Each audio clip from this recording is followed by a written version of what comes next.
partir du 20 avril, le musée de Grenoble proposera une exposition exceptionnelle consacrée au peintre espagnol Joan Miró. Plus de 120 œuvres prêtées par le Centre Pompidou qui ont fait un long et délicat voyage.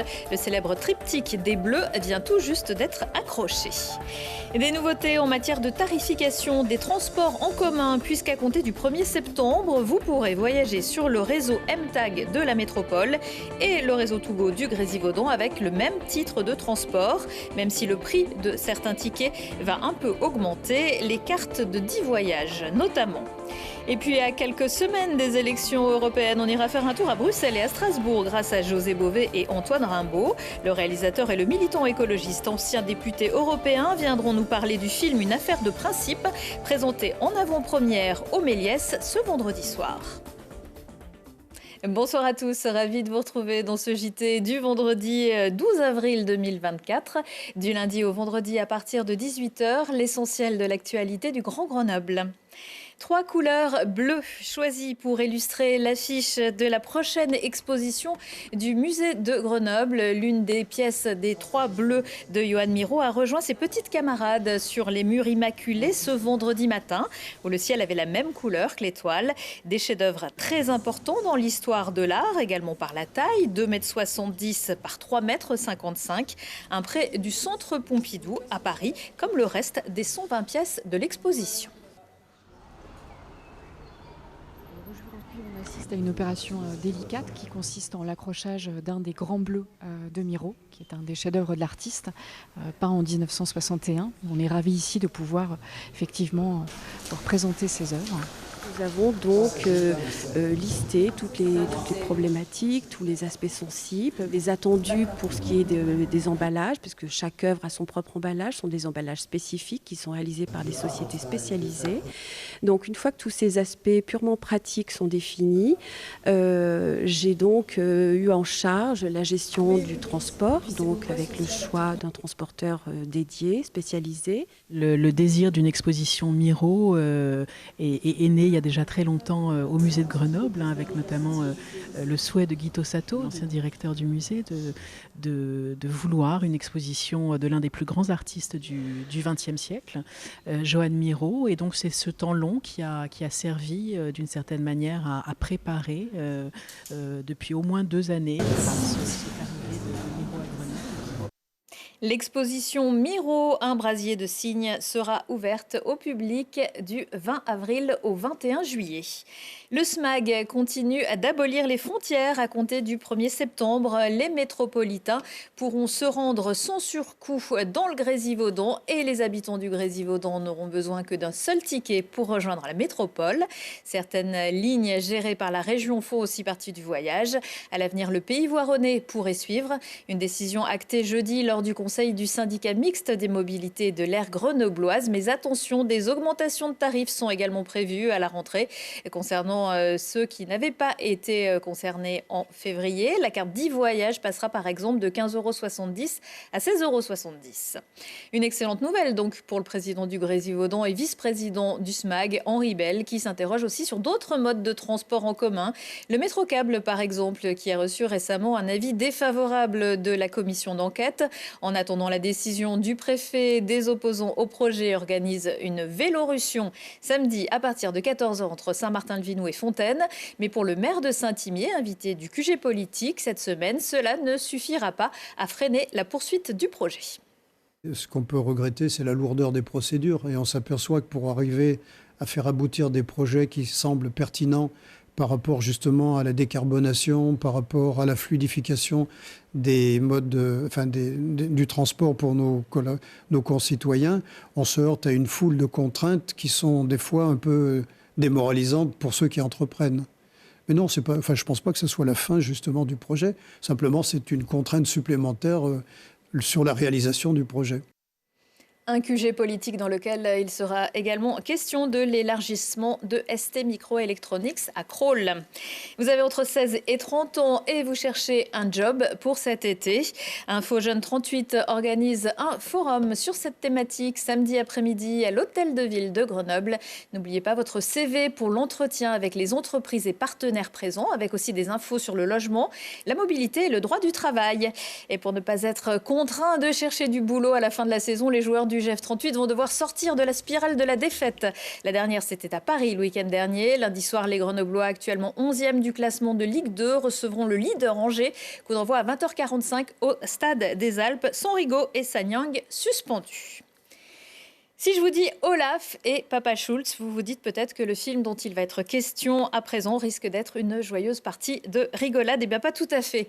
Une affaire de principe, c'est surtout une enquête et presque un thriller au sein du Parlement et de la Commission européenne. Et si les questions d'Olaf et de Papa Schulz, ce ne sont pas ceux que vous croyez. Pour le savoir, il faudra bien sûr aller voir votre film, Antoine Rimbaud. Bonsoir. Bonsoir. Vous êtes donc le réalisateur d'une affaire de principe qui sortira sur les meilleurs écrans le 1er mai et qui est présenté en avant-première ce vendredi soir à 20h au cinéma Le Méliès à Grenoble. Et à vos côtés, l'homme par qui le scandale éclate, José Bové, bonsoir. Bonsoir. Merci beaucoup à tous les deux de venir sur ce plateau avant l'avant-première. C'est un peu un épisode de votre vie, c'est même complètement un épisode de votre vie ce que raconte ce film, José. Ah, c'est complètement un épisode, puisque je l'ai raconté d'ailleurs dans un livre qui s'appelle Hold Up à Bruxelles, et c'est un chapitre de ce livre que Antoine a voulu mettre en scène, en images. Et voilà, c'est une partie de ma vie au Parlement européen. Et c'est vrai que je ne peux pas m'empêcher, quand je vois qu'il y a un truc bizarre, d'essayer d'aller gratter et de me rendre compte que parfois la Commission européenne est un peu borderline. C'était quoi cette histoire bizarre? Racontez-nous rapidement. Oh, c'est très simple. Un commissaire européen à la santé qui est mon adversaire sur la question des OGM, sur la question de l'alimentation, on apprend par une dépêche AFP qu'en 30 minutes, il a été débarqué par le président de la Commission, Manuel Barroso, donc en 2012. Et je me dis, c'est pas possible, cette histoire, sans le coup monté. Alors que j'ai aucun élément pour pouvoir prouver ou non les choses, je décide quand même d'y aller et de défendre cet adversaire politique. Antoine Rimbaud, vous vous êtes dit tout de suite que tous les ingrédients étaient là pour faire un bon film? Absolument, mais en fait, j'arrive à ma rencontre avec José un peu par hasard. C'est-à-dire que moi, je faisais des recherches sur les lobbies, pas encore sur les institutions européennes, avec un peu le désir de cinéma de faire un thriller, déjà. Et je suis tombé dans mes multiples recherches sur cette affaire. Et là, je m'aperçois que José Bové s'est investi à mener l'enquête et qu'il l'a raconté dans son livre. Donc, je lis le chapitre et là, je frappe à sa porte et on se dit avec mon co-scénariste Marc Sirigas, on a tous les ingrédients d'un thriller, on a les institutions européennes qui sont très peu représentées au cinéma, qui est un lieu fascinant. En plus, ça raconte ce qui s'est passé dans les coulisses. Et on a peut-être un personnage de cinéma, et donc on va à sa rencontre. Alors, ce personnage de cinéma, c'est José, mais c'est pas tout à fait José Bové, c'est aussi Bouli Lanners. C'est ce que vous avez casté beaucoup de José Bové avant d'arriver à lui? Pas beaucoup de José Bové, non. L'intuition de l'idée que Bouli pourrait incarner un José Bové de cinéma. Et on n'est pas dans un biopic, c'est-à-dire qu'on est vraiment dans une affaire et on ne cherche pas à l'américaine la ressemblance, etc. Mais cette idée de Bouli, elle apparaît assez vite. Je me suis d'abord assuré qu'il pouvait avoir envie de ça, Bouli, parce que c'est pas simple de jouer quelqu'un qui est là à côté de moi, voilà. Et qu'on connaît tous, qu'on connaît tous, voilà. Et donc Bouli dit très vite, ah bah oui, ça m'intéresse sacrément. Et du coup, on part chez José Bové sur le plateau du Larzac, passer un week-end avec Bouli. Là, ils se rencontrent. Et là, ça tilte très fort. Et alors, est-ce que ça vous a fait bizarre, sans doute, de vous voir sous les traits de quelqu'un d'autre? Ce qui fait bizarre, c'est d'entendre son nom dans un film qui a été entièrement fait. C'est pas du reportage, donc non, voilà. Enfin, mais bon, ma fille qui a vu le film à Bordeaux là il y a 3 jours, puisqu'on est en train de faire le tour de France avec le film en avant-première, m'a dit je t'ai vu pendant 1h30 au cinéma. C'est un beau compliment. Donc c'était superbe, voilà. Mais c'est vrai que c'est étrange. Mais en même temps, voilà, Bouli c'est un tel acteur que c'est formidable. Vous avez vraiment mené l'enquête comme dans le film, parce que ça ne s'arrête pas, il faut courir, il faut parler anglais tout le temps, il y a de l'action. Et ça, c'est le Parlement européen. Au Parlement européen, on jongle entre sa propre langue, souvent l'anglais, qui est une langue un peu bizarroïde, c'est un anglais très européen, donc très spécial. Je ne suis pas sûr que les Anglais le comprennent. Et puis, en fait, voilà, on passe d'une histoire à une autre et on essaye d'avancer. Alors, dans la réalité, le film, les événements durent 1 an et demi. Et là, c'est le génie du cinéma d'Antoine de ramener ça en 1 heure et demie. Et donc là, il faut quand même trouver les moyens. La façon dont est tourné le film, le panneau en liège, la musique jazzy, les multiples coups de fil, on pense un peu aux hommes du président. C'est un autre président, là. Donc, Robert Redford pour José Bové et Thomas Bédébé pour Dustin Hoffman. Et Céleste Brunkel, Voilà. qui joue le rôle de la jeune stagiaire qui débarque.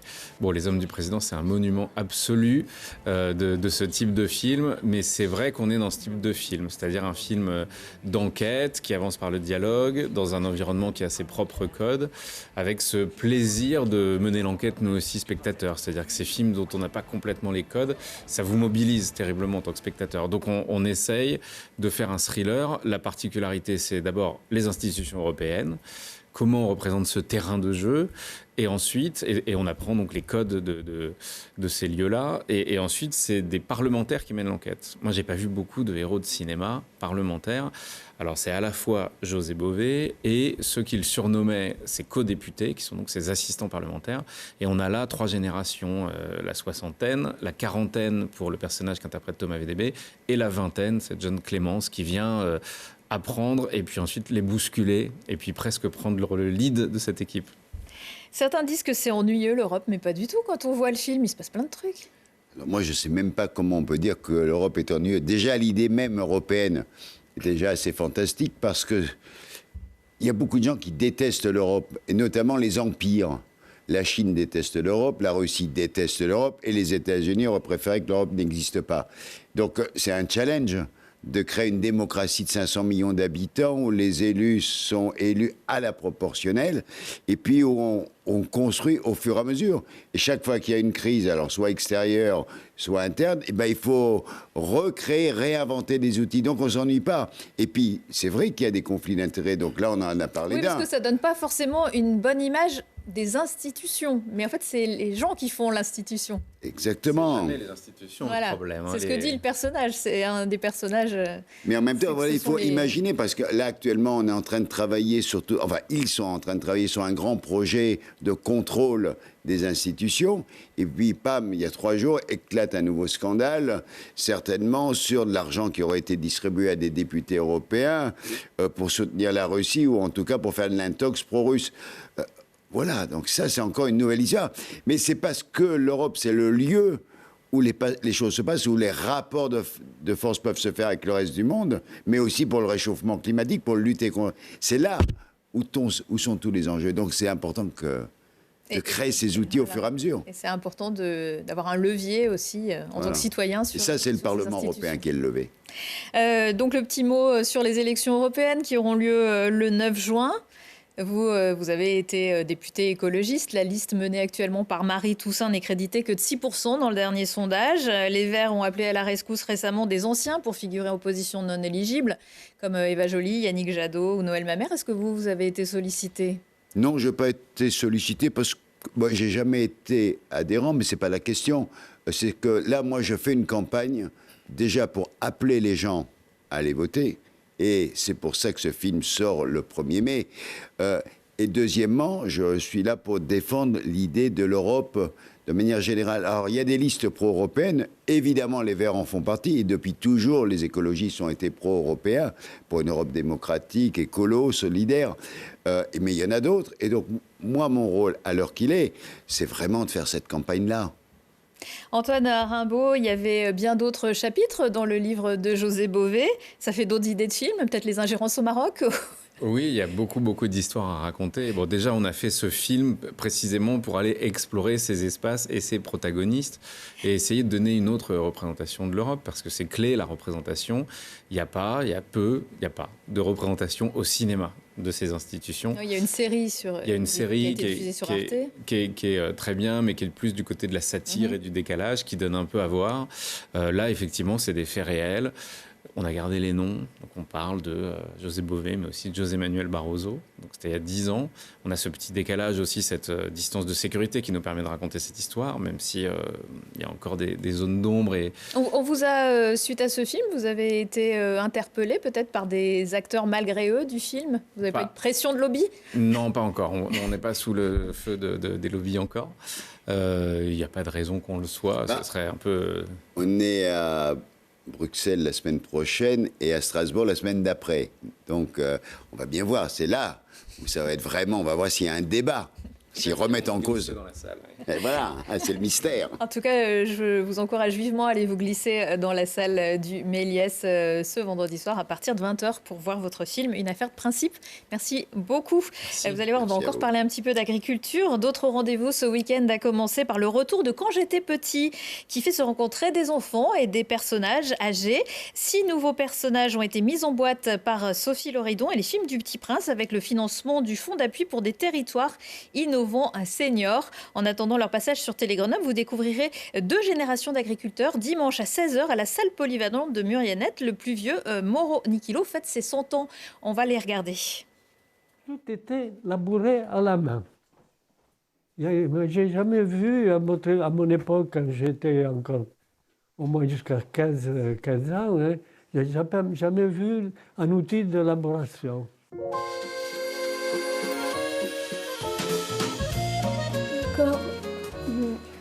Mathias, tu vas demander de l'agriculture et de moi-même. Et tes parents, qu'est-ce qu'ils font, tes parents? Ils sont agriculteurs.